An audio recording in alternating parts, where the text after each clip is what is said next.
Hola amigos, vamos a empezar esta segunda semana del curso repasando un poco los conceptos y la diferencia entre la aceptación y la aprobación. Estos son conceptos que vamos a utilizar mucho a lo largo del curso y que forman parte de un proceso de certificación. Ya vamos a ver cómo en un proceso de certificación está compuesto de una serie de muchas aceptaciones y aprobaciones. Cuando un solicitante a un AOC o un explotador que ya está certificado presenta a la autoridad un manual o un procedimiento, una política, etcétera, para que sea revisada y considerada por la AAC, a la AAC, luego de hacer los análisis y estudios correspondientes, le corresponde manifestarse de una de tres formas posibles. En primer lugar, la AAC podría aceptar dicho manual, documento, procedimiento, etc. La segunda opción sería aprobar dicho documento. O la tercera, si es que no se reúnen los requisitos, ya sea de forma y o de fondo, le correspondería rechazar dicha documentación. Vamos a ver ahora un poco más detalle cada una. Hablamos de aceptar o aprobar, ¿sí? Es decir, cuando el documento está bien elaborado y no tiene fallas, ya sean de forma, de fondo y se han seguido todos los procedimientos, la AAC puede aceptar o aprobar ese documento. Primero debemos entender cuál es la diferencia entre aceptar y aprobar. La aprobación es una acción que requiere una manifestación expresa, inequívoca, objetiva por parte del Estado, ¿sí? Por parte de la AAC con relación al documento o procedimiento manual, etcétera, que ha sido presentado para su consideración, ¿sí? Es una manifestación expresa de la AAC aprobando dicho procedimiento. Esta manifestación expresa normalmente tiene la forma de un sello de aprobación o de una carta donde se manifiesta la aprobación. Puede ser también a través de un formulario, por ejemplo, el formulario de las especificaciones relativas a las operaciones o las OPSPECs, pero siempre tiene que quedar una constancia escrita manifiesta de la autoridad aprobando de dicho documento, manual, procedimiento, política, etcétera, etcétera. ¿Sí? La aceptación de la forma como está concebida por la OASI no requiere esta manifestación expresa del Estado. ¿Sí? Es decir, que la aceptación, por ejemplo, podría ser verbal o podría también suponerse. ¿Sí? Es decir, que cuando la autoridad no lo rechaza, el explotador puede considerar como que ha sido aceptado. ¿Ok? Entonces, la aprobación sí requiere una manifestación expresa por parte del Estado y la aceptación no necesariamente. ¿Ok? Sin embargo, algunos estados han optado por otorgar también las aceptaciones mediante un sello, una carta, un formulario, etcétera, etcétera. Al final de cuentas es una decisión que debe tomar el Estado, pero bajo el criterio de la OASI, la aceptación no requiere de esta manifestación expresa como sí es el caso de la aprobación. Aquí surge una pregunta muy importante. Cuando me presenta un documento o un manual, ¿cómo sé si me corresponde aceptarlo o aprobarlo? La respuesta viene normalmente contenida en la reglamentación, ¿sí? Esto viene desde los anexos y luego esto se traslada a los reglamentos. En nuestro caso, por ejemplo, en el caso de los LAR, acá tenemos un ejemplo. El LAR 121.15.20 sobre los programas de instrucción del explotador, en el numeral 2 del ejemplo dice obtener de la AAC la aprobación inicial y final de los programas de instrucción. Entonces, aquí es la propia reglamentación la que nos está indicando que el programa de instrucción del explotador debe ser aprobado, porque está declarado de esta forma en la reglamentación. Entonces, el programa de instrucción debe ser siempre aprobado por la autoridad. Acá tenemos otro ejemplo, el AR 121.110 sobre los sistemas de gestión de la seguridad operacional, dice que el SMS debe ser aceptable para la AAC, es decir, que debe ser aceptado por la AAC, de tal manera que no corresponde, de acuerdo con el criterio de la OASI ni con el criterio de los LAR, que el SMS del explotador sea aprobado, porque el LAR dice que debe ser solamente aceptado. ¿Ok? Entonces, la aprobación y la aceptación generalmente vienen declaradas en la propia reglamentación. Cuando no queda muy claro, si corresponde aprobar o aceptar porque no está declarado de una forma tan transparente como en estos ejemplos que vemos acá, podemos poner en práctica el siguiente principio. Lo que no se aprueba, entonces debe ser aceptado. ¿Esto qué quiere decir? Que si no dice expresamente en la reglamentación que tal procedimiento o manual requiere ser aprobado, entonces nosotros podemos suponer que basta con aceptarlo. ¿Ok? La aprobación siempre va a venir declarada en el reglamento.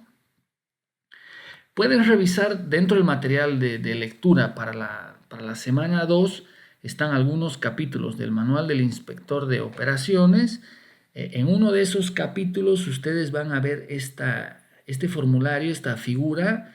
Es un formulario que contiene todas las disposiciones que según el AR 121 o 135 requieren de aprobación. Ustedes luego pueden ir a revisar esas secciones del AR y ahí verán cómo está la aprobación declarada claramente en la propia reglamentación. No tenemos una lista equivalente para las disposiciones que requieren aceptación porque, como habíamos dicho hace un momento, todo lo que no requiere aprobación de manera expresa, entonces va a requerir aceptación. No hace falta hacer esta lista porque quiere decir que todo lo que no está acá, entonces debe ser solamente aceptado. En tercer lugar, habíamos dicho que la tercera opción posible frente al análisis de una documentación es rechazar esta documentación, manual, procedimiento, etc. Entonces, cuando no se reúnen las condiciones de forma y o de fondo, la AAC debe rechazar esta disposición. Ahora, lo más importante de recordar con relación al rechazo es que siempre que se rechaza un manual, documento, procedimiento, etcétera, puesto a consideración para la autoridad debe informar claramente y por escrito cuáles son los motivos que están generando el rechazo, por qué es que se está rechazando y cuáles son las medidas correctivas que puede adoptar el solicitante para subsanar los errores que están manifestados en la comunicación del rechazo. Un proceso, dentro de un proceso de certificación, el solicitante o el explotador nos va a presentar una cantidad muy grande de documentos. En el proceso inicial de certificación de un explotador de servicios aéreos hay que revisar una cantidad muy grande de manuales y procedimientos, y muchos de estos manuales, documentos, etcétera, tienen que ser aprobados, otros tantos tienen que ser aceptados. Ya vamos a ir viendo a lo largo del curso, pero dentro de un proceso de certificación vamos a ver que hay que aprobar y aceptar una amplia variedad de documentos. Entonces decimos que la aceptación y la aprobación normalmente vienen como parte de un proceso de certificación. Sin embargo, también existen circunstancias en las que debemos otorgar aprobaciones y o aceptaciones con posterioridad a un proceso de certificación. Por ejemplo, un explotador que ya está certificado, pero luego de 2 o 3 años resulta que quiere empezar a operar en espacio aéreo RBCM, por ejemplo, va a tener que iniciar un proceso de aprobación RBCM con posterioridad a su proceso inicial de certificación, que va a concluir, en caso que sea satisfactorio, con una aprobación. Y finalmente, también las aprobaciones y aceptaciones pueden nacer a partir de un requerimiento de la AAC. Normalmente las solicitudes para una aceptación o aprobación nacen del explotador, pero podrían nacer a requerimiento de la AAC, y esto ocurre normalmente cuando la AAC enmienda sus reglamentos e introduce nuevos requisitos con relación a a nuevos procedimientos, nuevos manuales o nuevo formato de un manual, por ejemplo, que requiere ser aprobado. Entonces la AAC publica un nuevo requisito y generalmente les otorga un plazo a sus explotadores para ajustarse a la forma o al requisito nuevo y les aprueba esta nueva condición. ¿Quién está a cargo de la aprobación? ¿Quién es responsable por una aceptación o una aprobación? Normalmente el inspector principal de operaciones, que lo conocemos también como el POI por sus siglas en inglés. No, la situación normal fuera que el POI esté a cargo de la aceptación o la aprobación. Pero lo más importante, más que quién esté a cargo, es tener en cuenta que esa persona tenga la competencia para otorgar esa aprobación o esa aceptación. Y la competencia se obtiene a través de la calificación, es decir, a través de un curso que le brinde el conocimiento necesario a esta persona y a través de la experiencia práctica que se obtiene a través de la instrucción práctica en el puesto de trabajo que se conoce también como el OJT por On the Job Training. Entonces, lo más importante, ¿quién es responsable por una aprobación y una aceptación? Una persona que tenga la competencia adecuada para realizar esta actividad.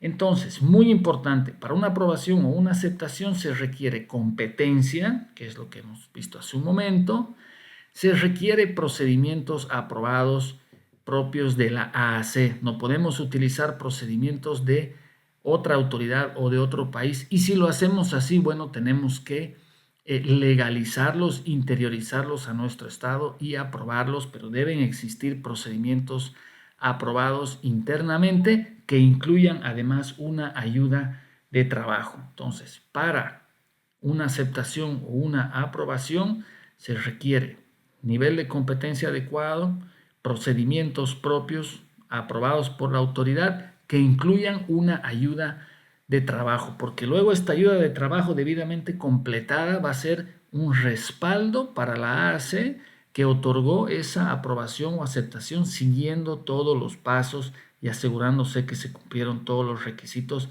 y todo esto va a quedar registrado en una ayuda de trabajo. De ahí la importancia que exista siempre como parte de un procedimiento una ayuda de trabajo. Finalmente, los procesos de aceptación o aprobación siguen un proceso genérico de 5 fases. ¿Sí? No vamos a entrar en detenimiento ahora porque eso es parte de la siguiente presentación que los invito a revisar y también les pido que cualquier duda que tengan de lo que acabamos de conversar la publiquen en el foro de dudas de la semana 2.